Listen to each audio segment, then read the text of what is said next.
papasakosiu, koks skirtumas yra. Esmė, kad skaičiuojant nuosėdį, geologijos jos nebūna pilnos.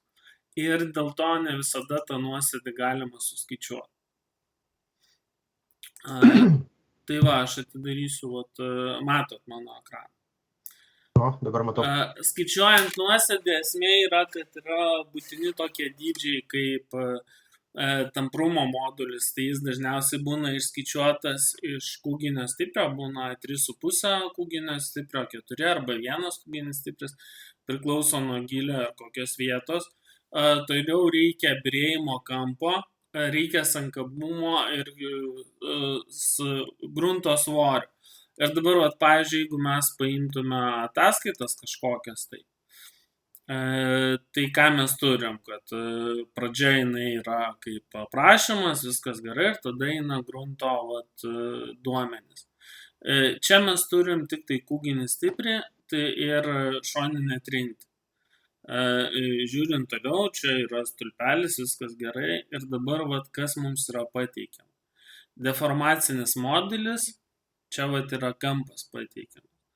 Kas jau šiaip pagal kai kuriuos skaičiavimus bus galima suskaičiuoti. Bet grunto tankio mes neturim. Tai jau vadinasi, nelabai pavyktų skaičiuoti nuosėdį. Dabar šitą aš uždarau, atidarau kitą. Tarkim, iš eilės visas pažiūrėsiu.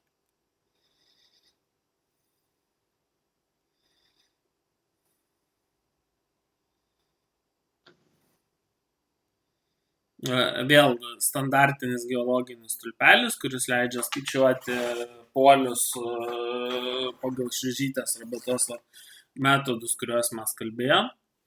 O kas liečia nuosėdį, tai mums reikia tamprumo modulio, mums reikia svorių, šitų duomenų turbūt net nepateikta. Čia yra pateikiamas. Ne visi, nes aš kaip dabar žiūrėjau, vieną man pateikė irgi, bet be jokių ten tų kažkokių be sankabumo. Jo, be sankabumo, be trinties, tai dabar aš grįšiu prie to, aš tiesiog perėsiu kokias 4-5 ataskaitas ir tada grįšiu prie skaičiavimo, ką mes čia turime. Čia vis dėlto yra byrėjimo kampas pateiktas, kas būtina nuosėdžiai skaičiuoti, būtinai tamprumo modulis, bet tankio mes nematom. Aš tarp kitko ir papasakosiu, dar vieną parodysiu, ir papasakosiu, iš kur paims sankabumą. Vėl, kalbant apie sankabumą, tai esmė yra tame, kad birus gruntai, jie, ta prasme, yra birus ir jie neturi sankabumo, sankabumo turi moliniai gruntai arba priemoliai. Ir trumpai grįšime prie viso skaičiavimo.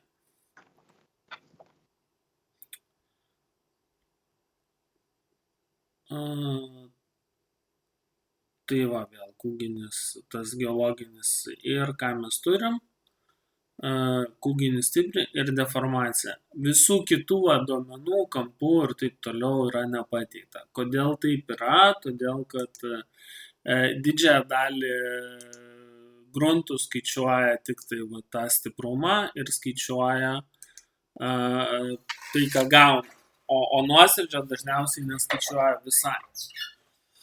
Tai yra priežastis, kodėl nuosėdžio neskaičiuoja, nes neturi duomenų. Duomenų neturi todėl, kadangi yra taupoma geologija, nes ten kiekvienas tyrimas, poringumas, sankabumas, tamprumas ir kiti dalykai, jie kainuoja pinigus.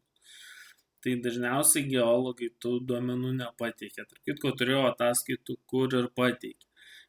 Dabar pirmą metodą, kaip atskaičiuoti, aš pateiksiu pagal Brajos metodą. Aš jau buvau susirašęs. Esmė yra vėl, kokių duomenų čia reikia. Pirmas duomenų yra savas svoris, grunto, sausas svoris.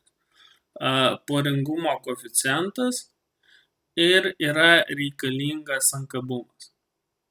Vėl, sankabubas čia yra todėl, kad čia vat yra molis, viršų yra smėlis, yra tiesiog savas svoris.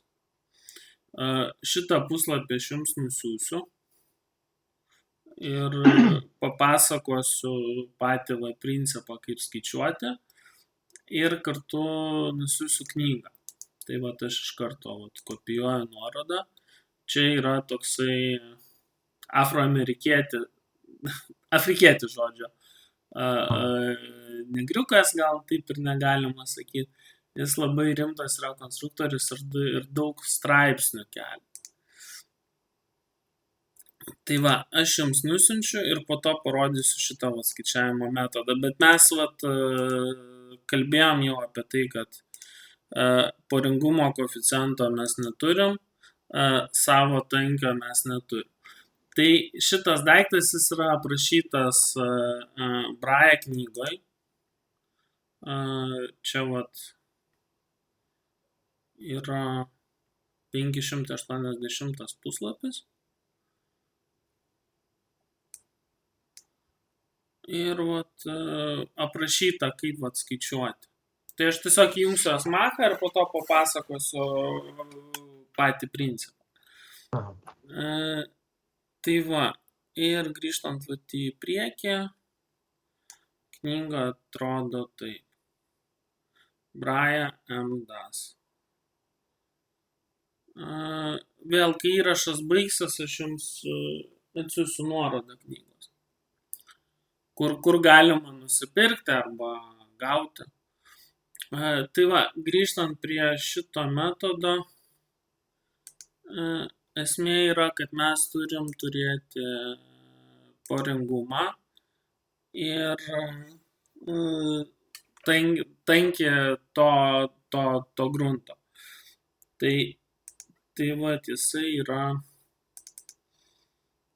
pas mane suskaičiuotas čia.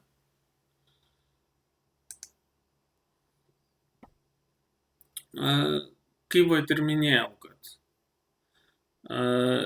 bet kurį pamatą skaičiuojant, esmė yra tame, kad mes turim turėti ašinę jėgą, kuri veikia, nes bet kuris tas skaičiavimas jis pagrįstas tuo, kad tas pamatas yra apspaudžiamas. Dabar visi poliniai pamatai, jie yra skaičiuojami kaip juostiniai pamatai, vienokia ar kitokia teorija, padarant iš jų sąlyginį juostinį pamatą.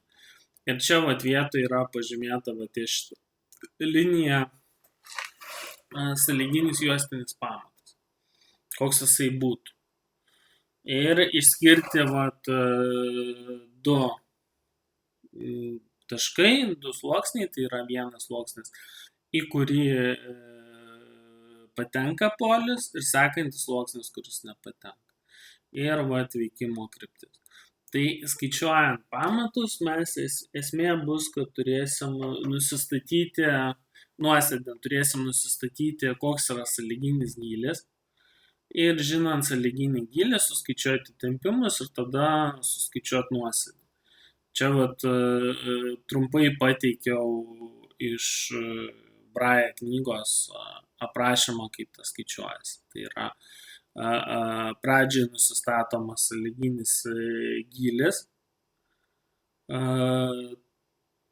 tada yra nusistatomi įtempiai ir tada gautas rezultatas. O čia jeigu žiūrėtų pačioj pradžiai, tai susiskaičiuojamas koks gylis, kur randasi poliai, tada susiskaičiuojama įtempiai, kokie gaunasi po padu, tada jų pirmo to sluoksnio nuosėdis, tada susiskaičiuojamas antras gylis, antro sluoksnio įtempiai ir nuosėdis ir tada gaunamas bendras nuosėdis. Ir šitų metodų principų, kad jis skaičiuoja du įtempius. Vieną įtempį jisai skaičiuoja ties tą vietą, kur yra poliai patenka, tai yra čia šitoj vietoje jisai nusistato sąlyginį pamato gylį, kiek jis yra. Ir tada čia gauna tą sąlyginį gylį ir jisai žiūri, vat į šitą sluoksnį patenka poliai. Tada skaičiuoja vat, pagal šitą formulę, o antrą, kuris jau yra giliau, skaičiuoja pagal šitą. Suma gauna bendrą nuosėdį. Tai yra vat, maždaug toks metodas, bet kaip aš ir kalbėjau, kur yra problema. Mes neturim parengumo koeficiento savo geologinėse ataskaitose. Mes neturime tankio ir dažniausiai neturime sankabumo.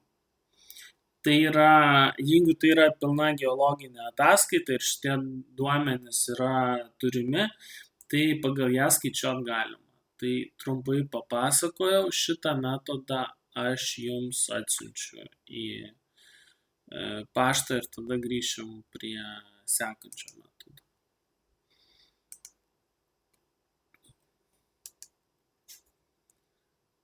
Taip.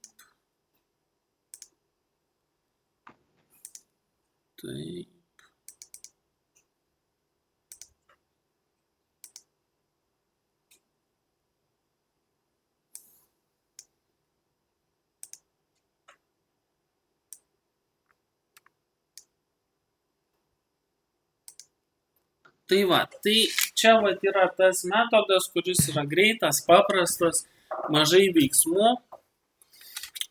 Ir tada mes ateisim prie sumavimo metodo arba kas yra aiškinama Šližytės knygoje.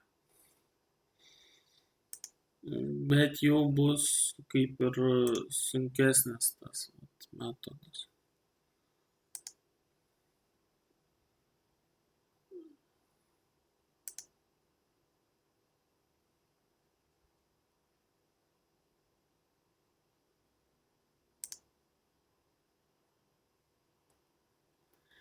Dabar Šližytės knygoje arba visuose lietuvių kalbos knygose nuosėdžiai yra skaičiuojami daugiausia sumavimo metodų.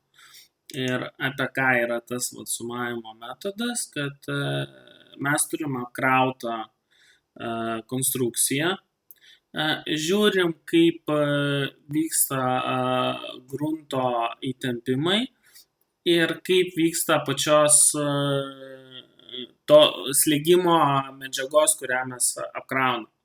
Tai yra, mes tikrinam ZP vienetą, ZGN su tuo, ką mes apkrausim. Ir kada šitas apkrovimas pačio grunto ir apkrovimas nuo konstrukcijos pasidaro panašus arba lygus ties nuliu, mes sumavimo metodą pabaigiam. Tai va čia ta pati Šližytės knyga, aš gal tiesiog atsiversiu pačią knygą, kad būtų aiškiau pasakoti. 53 puslapį yra pasakojamas bendras sumavimo metodo principas, o 142 puslapį yra pasakojama apie to metodo pritaikymą poliniam skaičiavimui. Tai aš tada trumpai uždarysiu ir atsidarysiu knygą ir pasakosiu iš knygos.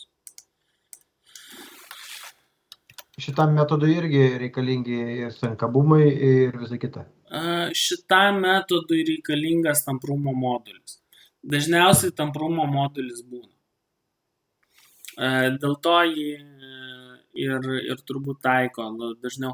Vėl, tamprumo modulis yra toksai daiktas, kurį dažniausiai Lietuvoje, ta prasme, jo nematuoja, jį išskaičiuoja. Tamprumo modulis turi santykį su kūginiu stipriu. Kūginis stipris būna nuo vieneto turbūt iki 7. Bet ataskaitose dažnai būna parašyta, kad, pavyzdžiui, pirmam sluoksnyje tamprumo modulis sutampa su kūginiu stipriu, antram sluoksnyje jis yra 3,5, o, pavyzdžiui, trečiam yra 7,5. Bet tai yra empirinės formulės. Empirinė formulė reiškia, kad jin yra nepagrįsta, o pabandyta bandymais kažkada. Pavyzdžiui, pabandė bandymais prieš kokį 20 metų ir nustatė, kad tamprumo modulis molio yra 3,5 kūginio stiprio. čia yra taip, teoriškai pagrįsti to negali, bet vat priėmė tokį sprendimą. Dėl to sumavimo metodų mes dažniausiai turėsime tą galimybę susiskaičiuoti. Bet vietomis reikės kitų duomenų, kurių nebus. Tai aš atsiversiu knygos puslapį ir pradėsiu pasakoti, o po to parodysiu sprendinį. Vėl, kaip aš ir kalbėjau, kad nuosekliai visais atvejais jie yra skaičiuojami kaip juostinio pamato. Ir dabar su poliu esmė, kas vyksta, tai 142 puslapį, kuriame aprašo, kaip skaičiuoti. Tai čia tiesiog aprašo, kokiu būdu iš polinio pamato padaro juostinį pamatą. Tai pirmas dalykas - gylio nusistatymas. Gylio nusistatymas priima rostverko gylį ir polio gylį. Čia D rostverkas, L yra polio gylis. Dabar poliai būna su įvairiais, tai yra rostverkai būna skirtingų rūšių. Būna kabantis rostverkas, būna prie žemės rostverkas ir būna įgilintas rostverkas. Aš manau, kad daugeliu atveju mes turim rostverką visą įsikišus. Bet esmė, kad tą D dalį reikėtų priimti tik tai tiek, kiek tas rostverkas yra žemė. Tai čia suskaičiuoja, šitoj vietoje atsiranda kampas. Ir alfa kampas jisai parodo nuo pamato viršaus, kokiu kampu eina juostinis pamatas. Esmė, kad sudėjus šitą kampą, čia kampas alfa, kuris lygus birėjimo kampui padalinta iš 4, mes gaunam sąlyginį juostinį pamatą. Tai jeigu žiūrėt, sąlyginis juostinis pamatas yra ADCB. Ir sąlyginio juostinio pamato tas ilgis yra BS.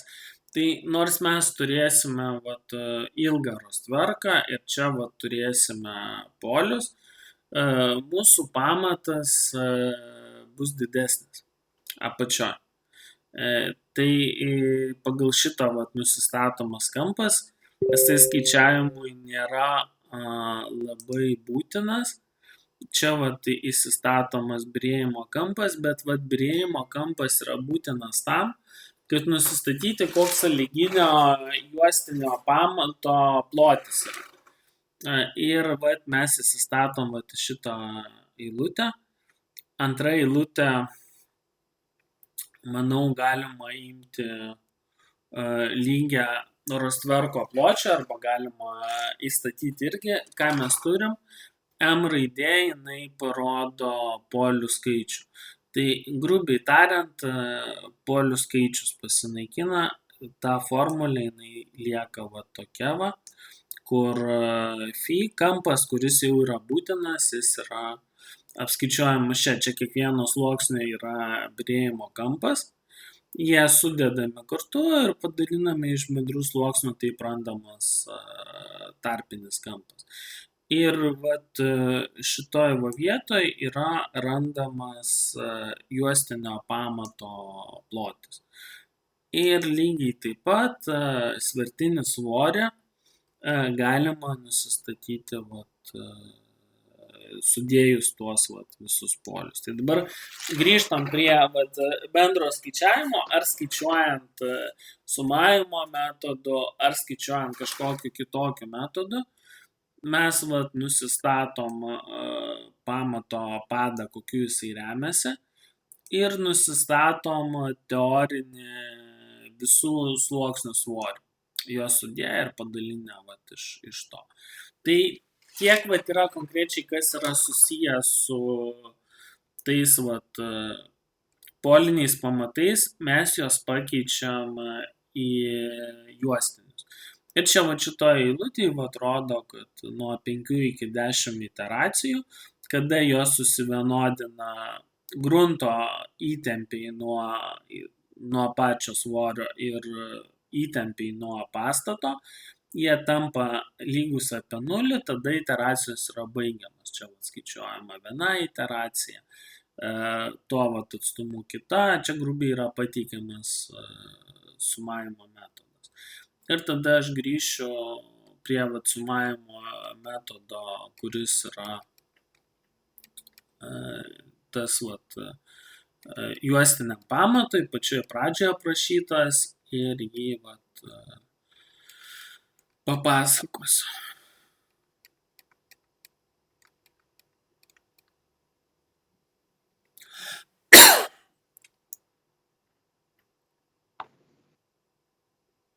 Vėl, matot, knygoje yra nuosėdžio skaičiavimo metodai ir jie pateikia sumuojant, pagrindo deformacijos, įtempių pasiskirstimas.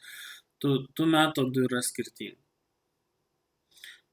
Bet tas dažniausiai, kur vėl nuosėdis integralų pagalbos skaičiuoja, kur šitą integralą turbūt galima pakeisti tokia likti. Ir dabar ribotų storio sluoksnio metodas, kur ilgis skaičiuoja prie H01, prie molio kitas, bet aš daugiau papasakosiu konkrečiai apie sumavimo metodą, to atsidarysiu, kur jis yra. Sumavimo metodas. Matot, šitas paveiksliukas yra lygiai toks pats, kokį mes matėm prie polio, tik tai dabar jau yra nusistatytas BS polio, tai yra pamato polinė plotis. Mes turime tuos gylius. Tuos gylius susiskirstom į mažas dydžius ir skaičiuojam įtempimus prie kiekvieno dydžio. Ir mes lyginam grunto įtempimą, čia turbūt ZG, su konstrukcijos įtempimu ZP. Dabar tas ZG įtempimas, jisai susiskaičiuoja tokiu principu, kad tai yra įtempimą į grunto prieš tai buvusio padauginta iš svorio ta prasme grunto ir padauginta iš sluoksnelio storio. Sluoksnelio storis yra čia. Tankis jisai vėl skaičiuojasi čia, atsiranda poringumas, tankis gali būti jau duotas geologinėje ataskaitoje. Ir tas turint tankį arba tiesiog turint grunto tankį, mes jį sudauginę iš aukščio gaunam įtempimus, kokie yra įtempimai pačio grunto. Tai yra ne konstrukcijos, bet pačio grunto, kuris yra po žeme. Po konstrukcijos dydžių. Tai vienas dydis, antras, trečias ir kiek jų būtų. O dabar įtempimai nuo konstrukcijoje pirmoji vietoje jie apsiskaičiuoja. Tai yra ašinė jėga padalinta iš pamato ploto. Vėliau šitie įtempimai jie apsiskaičiuoja dauginant pradinį įtempimą iš K koeficiento, kuris yra įtempių sklidimo koeficientas. Įtempių sklidimo koeficientas jis yra apskaičiuojamas sudėtingai, tai yra šita lygtis. Tiksliau, imant tą pirmą Z ir čia viskas, kas yra čia, yra įtempių sklidimo koeficientas. Formulė nėra dėkinga, yra daug dydžių ir nėra patogi. Bet mes turime koeficientą K, kurio reikšmės vėliau bus pateiktos prie tam tikrų dydžių. Ir kada mes turim tuos dydžius, įtempio koeficientą prieš tai buvusi ir esamą, padalinta iš 2, padauginta iš sluoksnelio dydžio ir padalinta iš tamprumo modulio. Vadinasi, skaičiuojant nuosėdžius, visais atvejais reikės turėti tamprumo modulį. Tai šitas parametras turės būti ir va čia, va, jeigu mes grįžtam prie buvusios tos lygties, mes turėsime turėti tankį medžiagos. Tai norint suskaičiuoti nuosėdžius, mums reikės dviejų dalykų. Reikės grunto tankio ir tamprumo modulio. Šie du koeficientai arba reikšmės, šios konstantos yra būtinos. Ir tada mes susiskaičiuojam šitoj pusėje grunto įtempimus po padu ir susiskaičiuojam konstrukcijos įtempimus. Ir kada grunto įtempimai yra lygus konstrukcijų įtempimui, tada mes baigiam skaičiavimą ir gautas S reikšmės sudedam ir gaunam bendrą atsakymą. Čia vat ir skirstyta tais galiukais. Dabar nuosėdis kiekvieno sluoksnelio apsiskaičiuoja šitaip, aukštis to sluoksnelio padalintas iš tamprumo, padalintas iš tų dviejų įtempimų, kur įtempimai susiskaičiuoja K dauginta iš ZP0, kur ZP0 yra ašinės jėgos, ašinė jėga padalinta iš ploto konstrukcijų. Ir dabar, kaip kalbėjau, kad K koeficientas yra sudėtingas, mes K koeficientą galim paimti iš šitos lentelės. Jie yra suskirstyti dydžiu 0,4. 0,4, 0,8, mes tą dydį žiūrim po konstrukcijos pado. Tai yra, nueinam, kiek yra polių padas ir tada pirmą koeficientą vienetą, antrą prie 0,4 giliau 0,977, trečią 1,22 ir tokiu būdu einam žemyn. Ir dabar bendri nuosėdžiai, jie gaunasi tų nuosėdžių suma, padauginta iš 0,8. Dabar šiandien aš buvau, grįžtant prie tamprumo modulio. Esmė, matot, kad vienais atvejais tai yra 2,5 QC, kitais atvejais yra 3,5 QC, dar kitais atvejais gali būti ir daugiau. Tai grįžtant prie sumavimo metodo,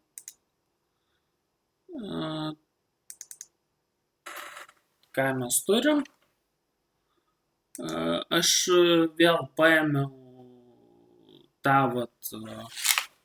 uždavinį, kurį mes nagrinėjom poliniuose pamatų skaičiavimuose, tai šitą grafiką. Čia aš turėjau kūginį stiprį. Ir čia šone buvo tamprumo modulis parašytas. Ir mes matom, kad pirmas jisai yra tamprumo modulis lygus QC. Antras yra padaugintas iš 3,5. Trečias 7 kart 3,21, čia turbūt iš 4,5. Jisai kinta, bet tamprumo modulio, jeigu mes neturim, mes jau nuosėdžio nenusistatysim. Ir esmė, tas grafikas, pirmas veiksmas yra nusistatyti, kokio pločio yra mūsų pamatas. Tai susidedam. Bet kokiu atveju prasideda nuo pamato pločio skaičiavimo. Taip. Mes susidedam, kad tai yra gylis 3,6. Susidedam kampus iš geologinės ataskaitos, jeigu mes jos turim. Tai čia, o šitoj mes kampų neturim. Ką daryti tuo metu, jeigu neturim, yra Bautabelės vadovėlį, kaip žinynas, toks pats kaip inžinieriaus žinynas, tik tai tiek, kad inžinieriaus žinynas yra apie nieką, o vokiečių žinyne yra daug informacijos. Tik tai problema, kad jis vokiškai.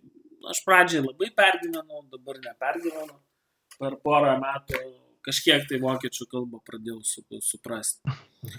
Ir tame žinyne yra va tokia lentelė, šią pridėsiu, dabar gal išdidinsiu, kad tvarkingai matytųsi.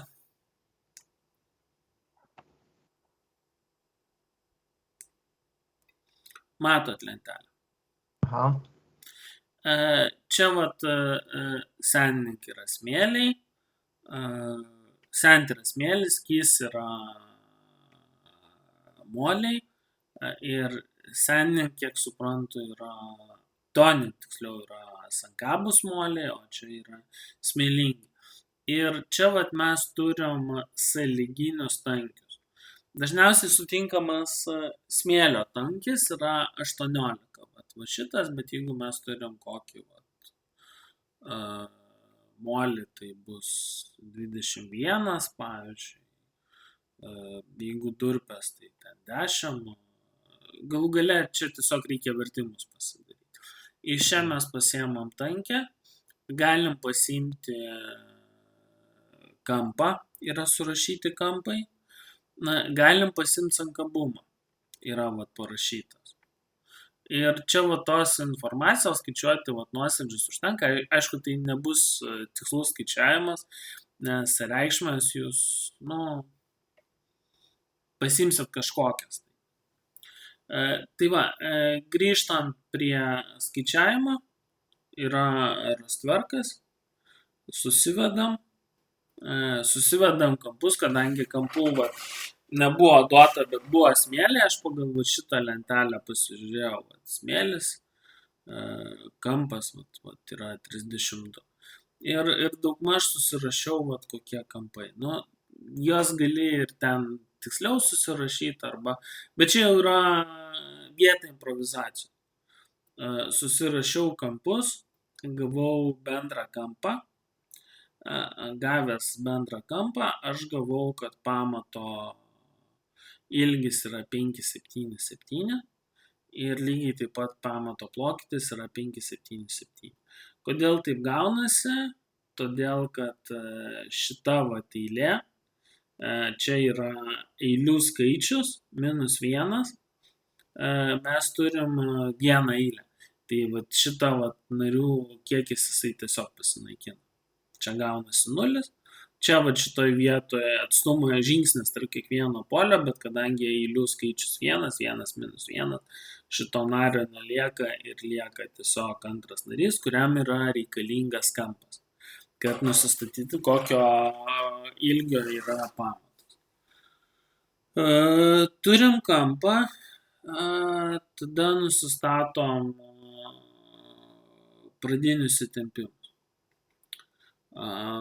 Tai yra pradiniai įtempimai, yra jėga, kokia buvo ašinė veikiama, ir ta ašinė jėga yra padalinta iš ploto. Ir mes gaunam, kad pradiniai įtempimai yra tokie.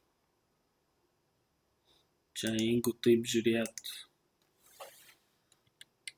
grubiai, pavyzdžiui, ištrinsim vienetus.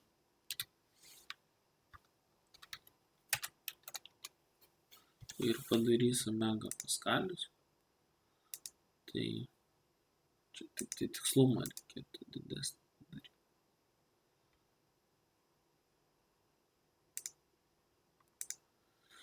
Va, viršuje įtempimas yra toks ir toliau jisai dauginant iš K koeficiento jisai keisis.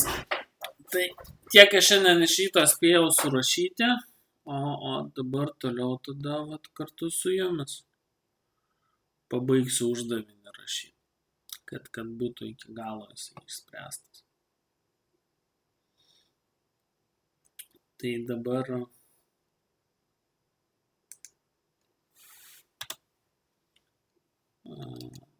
sigma ZP1, ZP0, tiksliau. 2 taškis lygų K1 kartą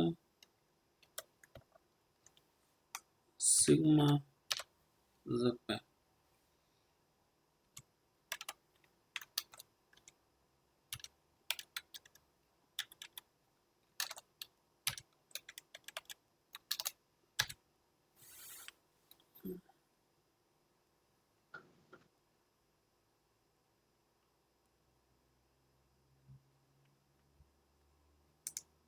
Tuoj pataisysiu.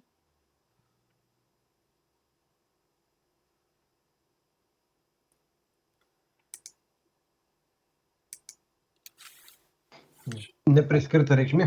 Jo, aš matau, tuoj priskirsiu. Nes tas teorinis jis pirmas. K1 lygu 1. Dabar priskirti. Tiksliau, ne K1, o K. Va, mes gavom atsakymą. Tada skaičiuojam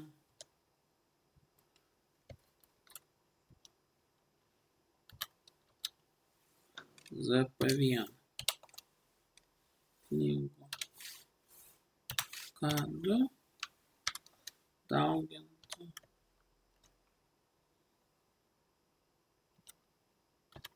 ZP.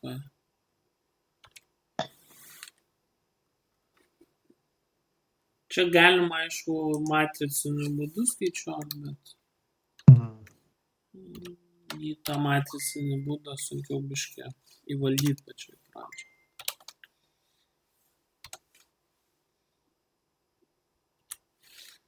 K3.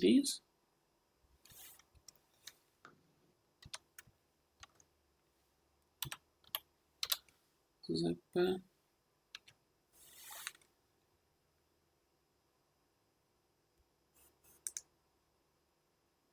Čia rašysiu.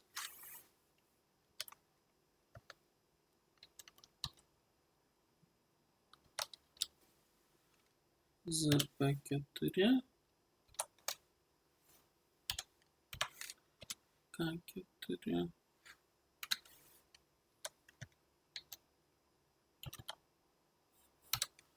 ZP.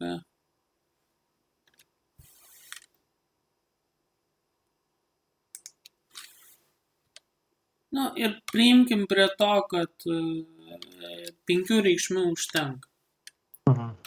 Nu, ta prasme, aišku, kad reikia skaičiuoti tų reikšmių tiek, kiek reikia. Ir mes tą darysim, bet mes pradžiai susiskaičiavom ZP, susiskaičiuosim dabar ZG 5 reikšmių. Ir matysim, ar jie artėja prie, ta prasme, vienas prie kito, ar dar ne. Jeigu neartėja, tada skaičiuosim toliau. Lygu 134. Nu, ir ta prasme, čia kaip ir kalbėjau, čia iki 12 metrų. Pavyzdžiui, įmant 12 metrų yra 0,1. Šitą mes susiskaičiavom reikšmę. Dabar grįžtam prie šito puslapio ir žiūrim ZGN, skaičiuojasi 5 padaugintas iš plotelio. Tai dabar grįžtam prie plotelio. Plotelis pas mus, kada K reikšmės yra suskaičiuotos, jis yra 0,4. Va, mato čia 0,4, 0,8. Ir čia yra ZG. Tai mes einam čia ir sigma ZG jisai, tai ZG bus 1, ZG 2 ir ZG3. Iš esmės reikia žiūrėti tą ZG, kuris yra gruntas po padu. Po padu mes turime, tai vėl, dydis žodžio pradinis 0,4 metro.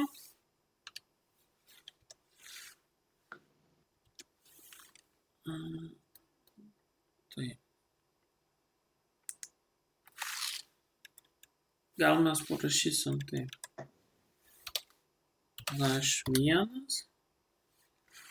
kartą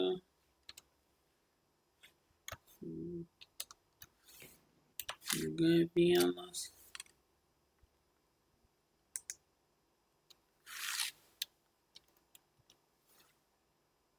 ir H1 mes padarom 0,4 metrų.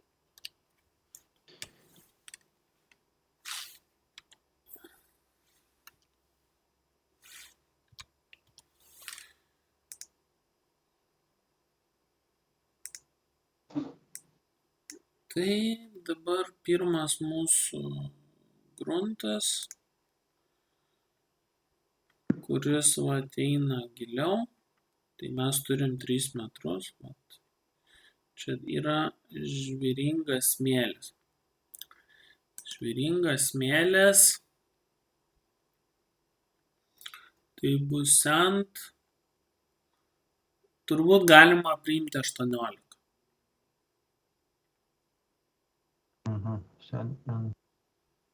Galima priimti ir 21, čia priklauso kiek priimt. Bet tarkim priimam 18. 18, tai G1 yra 18. Ir vėl, grubiai imant, tai bus 2 gruntai, kurie bus aktualūs. Tai bus smėlis ir molis. Tai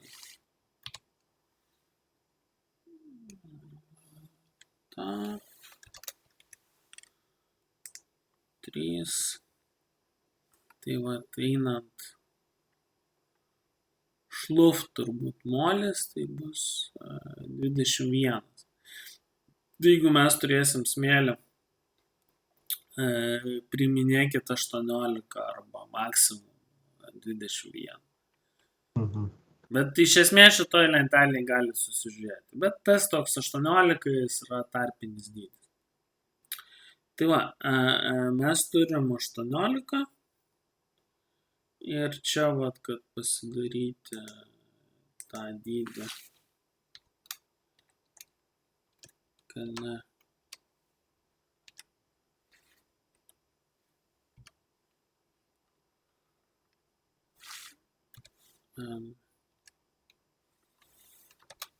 kvadratu. Turim 2,9. Tai mums reikia, kad gruntas jisai va šitą reikšmę pasiektų. Ir mes turim, kad tas sigma, tik tai reikia skaičiuoti, aišku, nuo viršaus.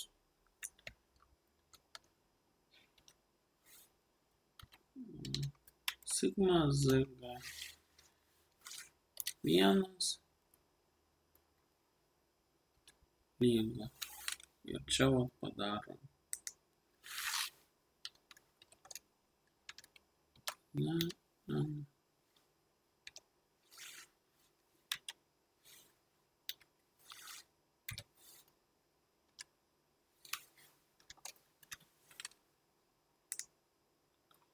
Jis yra 7.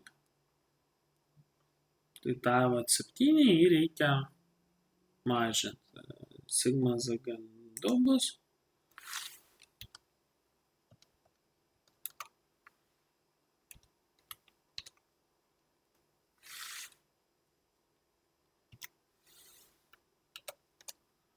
Iš esmės, kadangi, jeigu žiūrėt tą mūsų, čia toliau, kaip ir eina toliau smėlis, tai priimkim, kad mes to grunto nekeičiam, kad jis išlieka tas tankis toks pats. Tai tada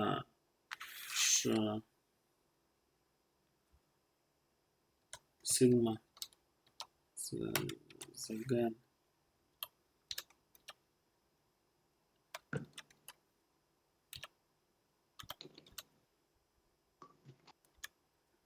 vieną atimam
dar grįšim prie teorijos.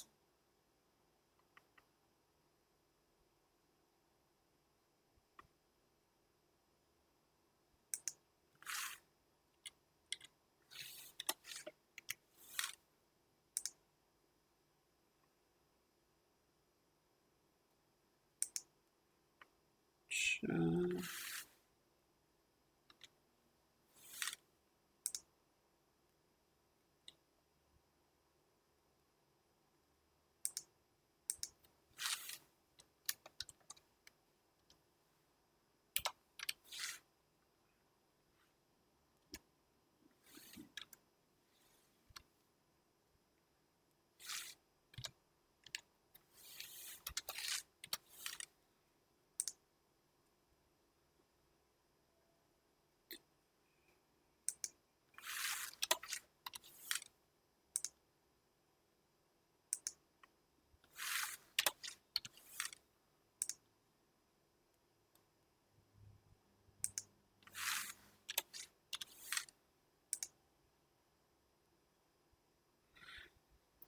nu va, jeigu vat jūs žiūrėtume, tai polio gylis yra 3 metrai ir tą vat HN 7 kartus sumažino žemyn, jisai jau po to tampa neigiamas. Pavyzdžiui, čia aš įvesiu 8, jisai jau ta prasme praeina. Tai vadinasi, yra 7 kartai žemėjimas.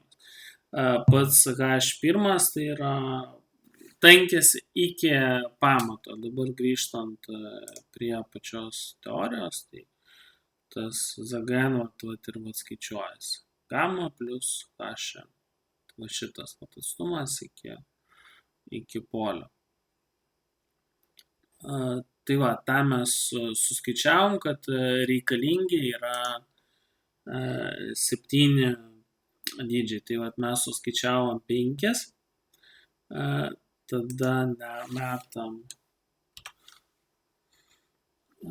taškas K6. Kur čia buvo tas?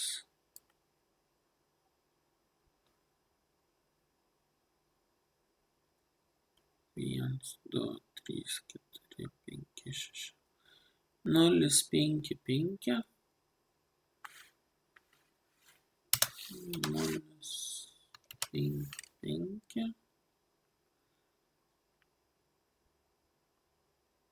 0, 4, 7. 7, 0, 4, 7.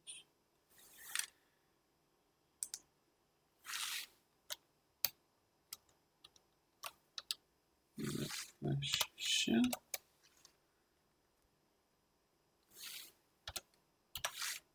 K6.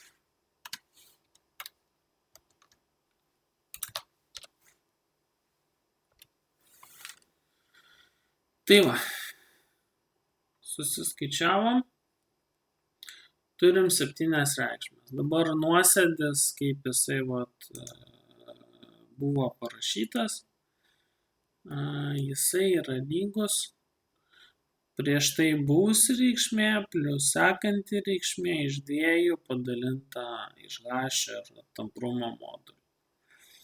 Tamprumo modulį mes turim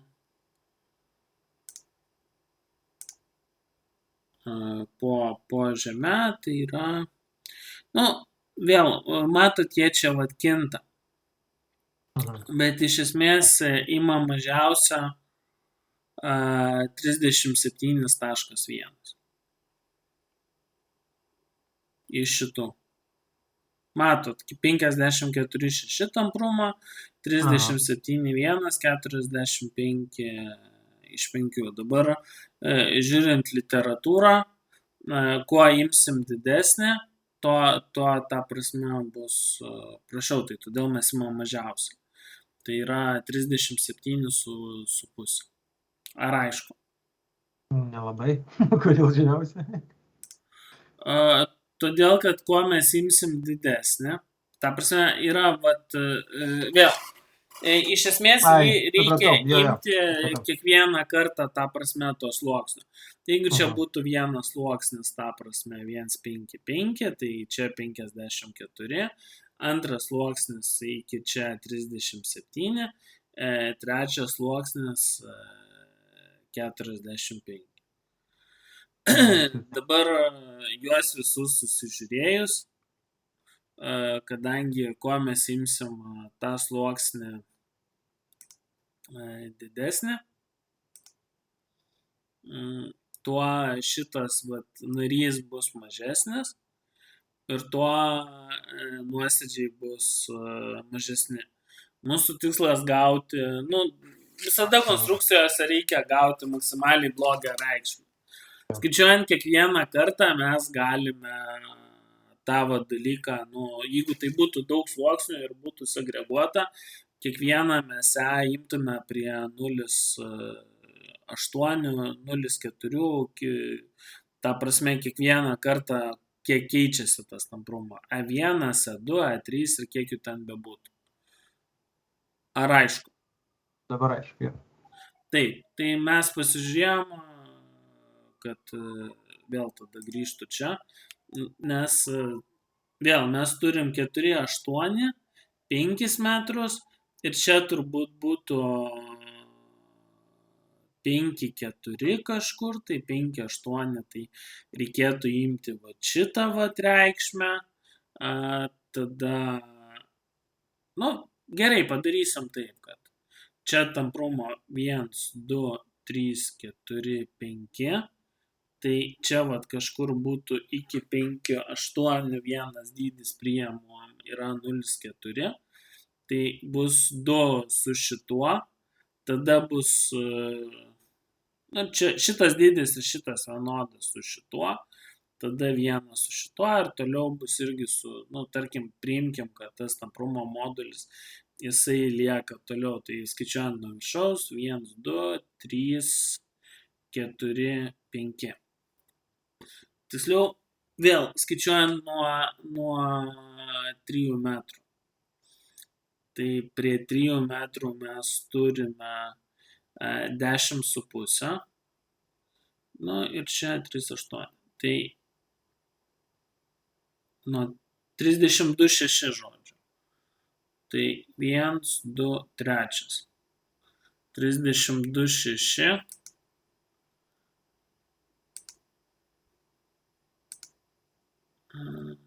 Taip.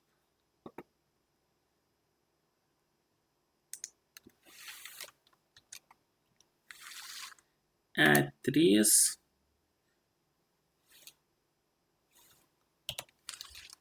32,6.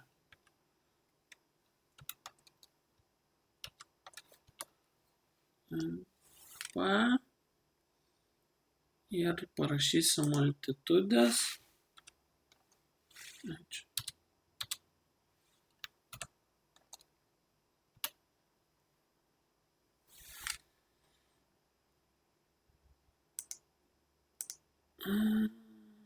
Taip. Nuo 3 iki 3,8. 3, 3,8. Tai mes E3 naudosim 2 kartus. Tai tada ir atskaičiuojam, kad S1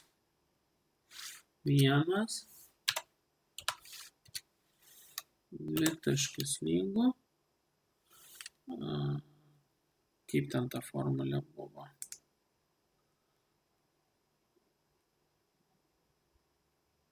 Vienas tas pirmas, antras iš 2. S3 lygiu Z1.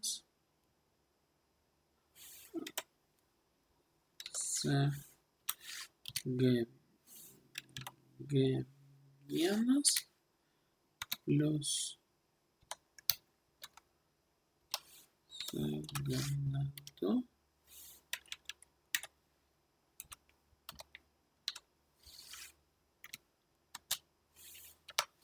iš 2 dauginta iš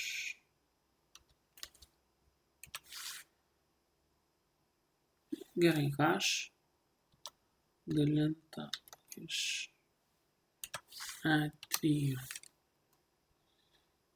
Taip. H pas mus yra 0,4 metrų.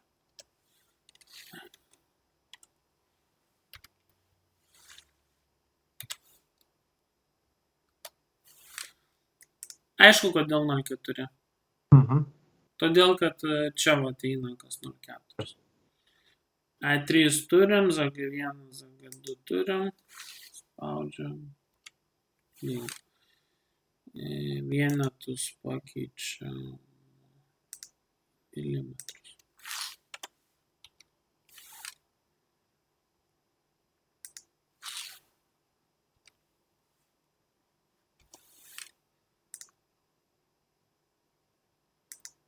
Taip. Gal tiesiog taip. Šitą.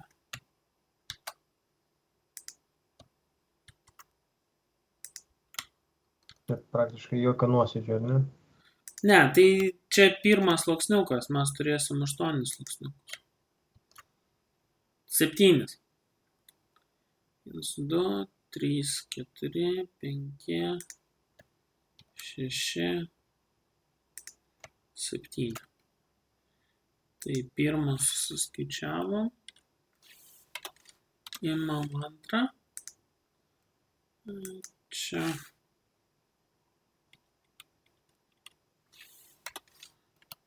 Du.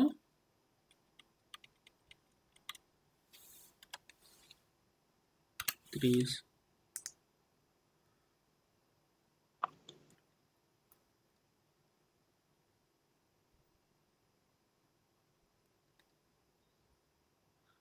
ZP, tiksliau. Ne ZP.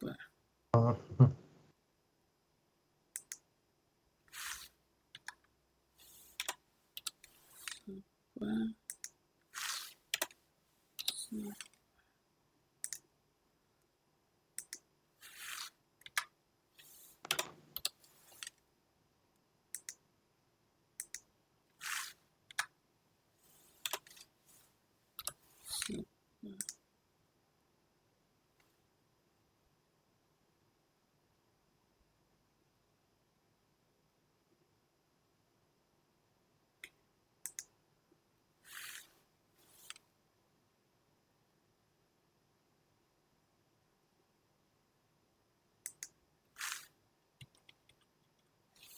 Pataisysiu ZP1, ZP2, ZP3,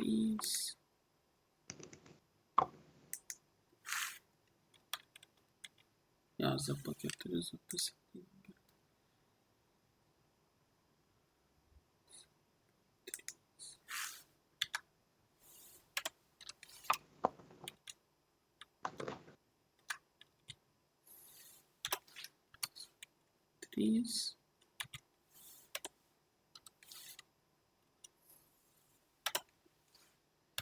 Taip, prie ZP4 pas mus atsiranda tamprumas 4. Grįžtam čia. Taip, 4. Taip, 3, 8, 4, 8, išeis 2. 6, 7, 7. 6, 7, 7. Va.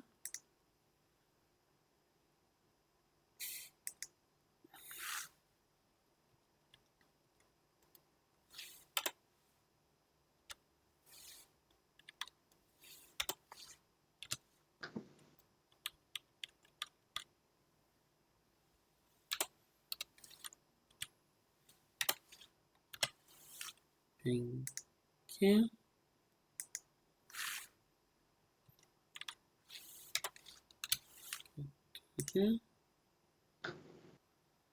Dabar prie 6 mes turim tokį dalyką. Tai parodysiu. Matot, tas 2 suėjo. Ir čia va tas toks tarpinis gaunasi. 4, 8 ir 5. O mums reikėtų 5, 2, kad keistųsi. Tai mes tada imam šitą ir šitą sudedam ir padalinam iš 2 tokiu atveju.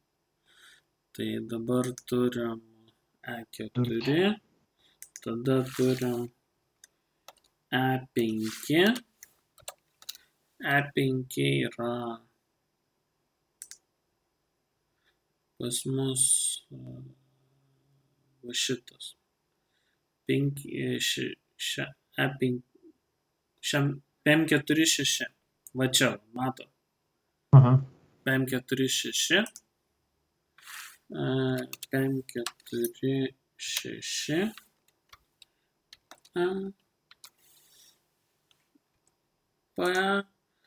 O dabar, kadangi mes po 2 darėm, ir tas toks tarpinis gaunasi, tai tada rašau 4, 5 lygu E4 plus E5 dalinta iš 2.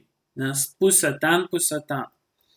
Galima smulkinti, bet galima ir taip padaryti.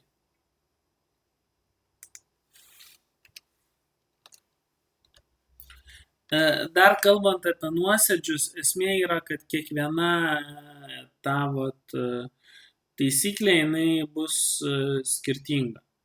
Tai kaip kalbėjau, vėl 1, čia mes žymėm 2. Nuosėdžius tą prasme iš metodo sumavimo. Brajos metodu skaičiuodami gausit kitaip, nuosėdžių skaičiavimas jis nėra tikslus. 3,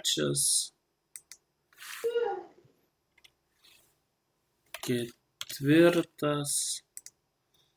tada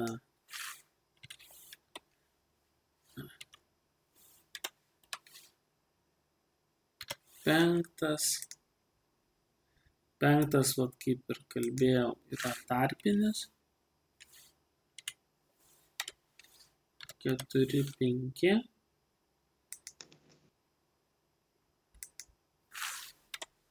ZP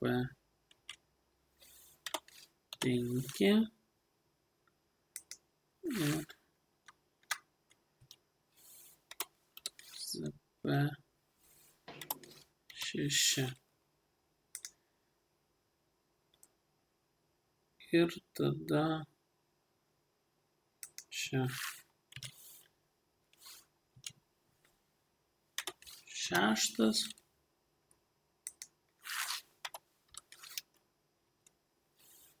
ZP6.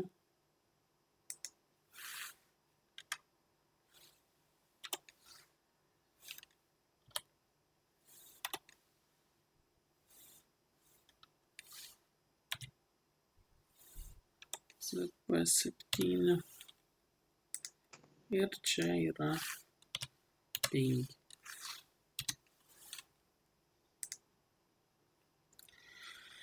Tai va, suskaičiavom. Dabar esmė. Grįžtam prie šitos vat, teorijos ir rašo, kad bendras nuosėdis yra S dauginta iš 0,8 S1, nu, ta suma vat šitų nuosėdžių. Tai va, tai mes dabar 7 mes jau čia neskaičiuosim, nes reikėtų turėti 8. 8 vėl, jeigu būtų būtinybė, mes čia dasidėtume. Bet matome, kad prie ZG 7 kartų tas jau yra mažesnis. Tai va, konkrečiu atveju reikia tiek kartų padaryti. Kitu atveju gali būti kitaip. Nu ir va, nuosėdis, jisai lygiai 0,8 dauginta S1 plus S2 plus S3 plus S4 plus S5 plus S6. Ir jeigu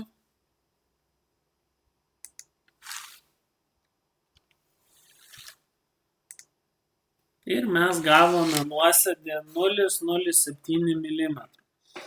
Dabar vėl, kad uždavinys būtų iki galo spręstas, tai rašau 50 mm.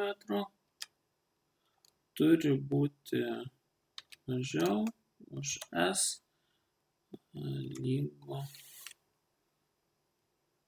Ne mažiau, daugiau.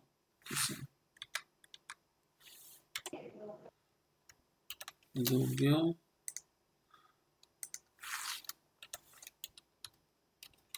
Jeigu vienetas nuosėdis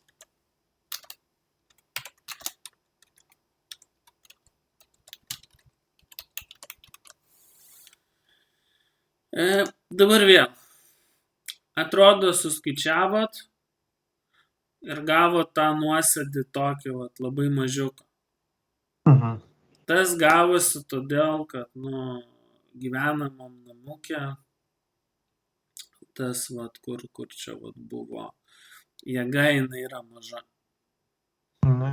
Bet jeigu mes automatiškai čia turėtume 1500 kN, tai tas nuosėdis jis šitoje vietoje automatiškai taptų didesnis ir galėtų viršyti ribinę reikšmę 50 mm. Čia vat, jeigu grinai vat, žiūrint, kur aš skaičiau vat, tą vat, pirmą, tai vat, kur čia vat, buvo, kad ZP nulinis, vat šita vat, reikšmė, jinai būtų ženkliai didesnė. Nu jau, didesnės apkrovos. Nes ta prasme, vat, jeigu vat, aš taip įmetu, pavyzdžiui, standartinis daugiaaukštas namas ir apkrova patenkanti į metrą yra tokia. Ir aš šitoj vietoj turiu, kad yra tas dydis toksai. Ir automatiškai man čia, kol jisai pasidengs, reikės daugiau padaryti veiksmų. Tai va, maždaug tiek norėjau papasakoti. O namo polių jūs remiat į kokį gruntą? Į artimiausią stipriausią gruntą, bet kas yra stipriausias gruntas? Tuo aš šitą vietą papasakosiu, dabar nusiųsiu šitą jums nuosėdžio skaičiavimą ir dar baigsim šitą temą.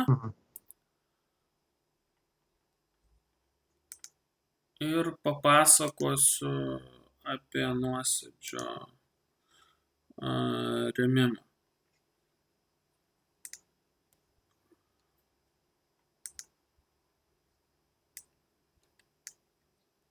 Vėl ten, kada žiūrėsit mano pavyzdį, aš nežinau, jūs esmachą matot ar nematot. Matau, jūs tada atsintėt man. Jo, bet ar jūs praeitą kartą buvot atsidarę, sakot, kad nematot, nes aš galiu PDF-us padaryti. Paskui jūs atsintėt tą naujesnę versiją, tada atsidaro. Senesnę versiją tada atsidaro. Tai tvarko, jeigu atsidaro, tada viskas gerai. Tai šitą temą mes kaip ir baigiam. Pačią galą vėl, taip gavosi, kad turėjau darbo ir truputį paimprovizavau. Čia, jeigu grįžtant prie skaidrių, tai nagrinėtas šlyžytės metodas, pateikti yra išskaičiavimai, po to lygiai tas pats metodas Šimkaus knygoje aprašytas, pas jį truputį tie koeficientai yra kiti. Toliau žiūrėjau dar vienoje knygoje. Čia tie koeficientai čia pateikti, jie čiut skiriasi, čia yra 0,8, tai aš šitą skaidrės irgi atsiųsiu. Geotechniniam projektavime jie pateikė, jeigu yra vienas sluoksnelis, tai to įtempio suradimą, dauginta iš 0,8 ir dalinta iš taprumo, iš esmės tą pati formulė. Tai tą išrašiau. Ribotos sluoksnio metodo nuosėdis skaičiavimas. Kita formulė, kaip susiskaičiuojasi. Čia suminis. Kas dar buvo parašyta STR ir tai iš esmės ties šita vieta ir baigėsi. Tai aišku, paskaita jinai yra biški prastesnė. Man svarbu, kad suprasti, aš dabar supratau, kur skaičiuojasi, kur kaip daroma, tai man esmė yra šitas dalykas, aš tą supratau. Vėl, sakau, principą turbūt pavyks suprasti. Taip. Toliau dar ir paskaitysite pats Šlyžytės knygą ir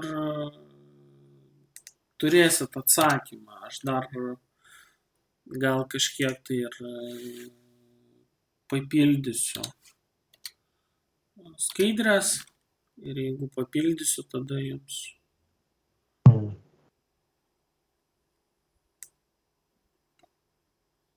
įdėsiu ir kartu dabar atsiunčiu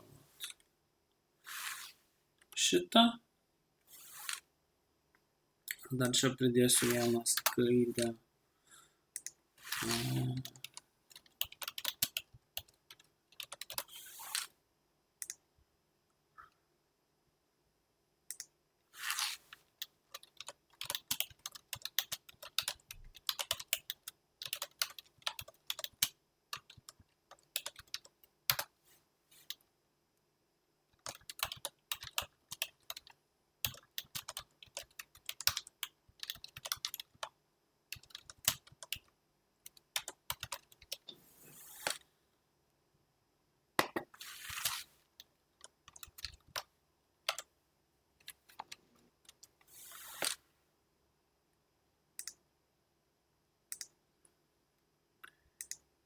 Taip, tai dabar nusiunčiu skaidrės jums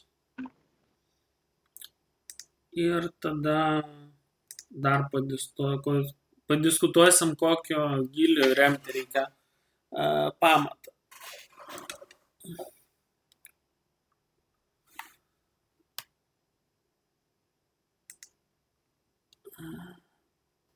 Taip.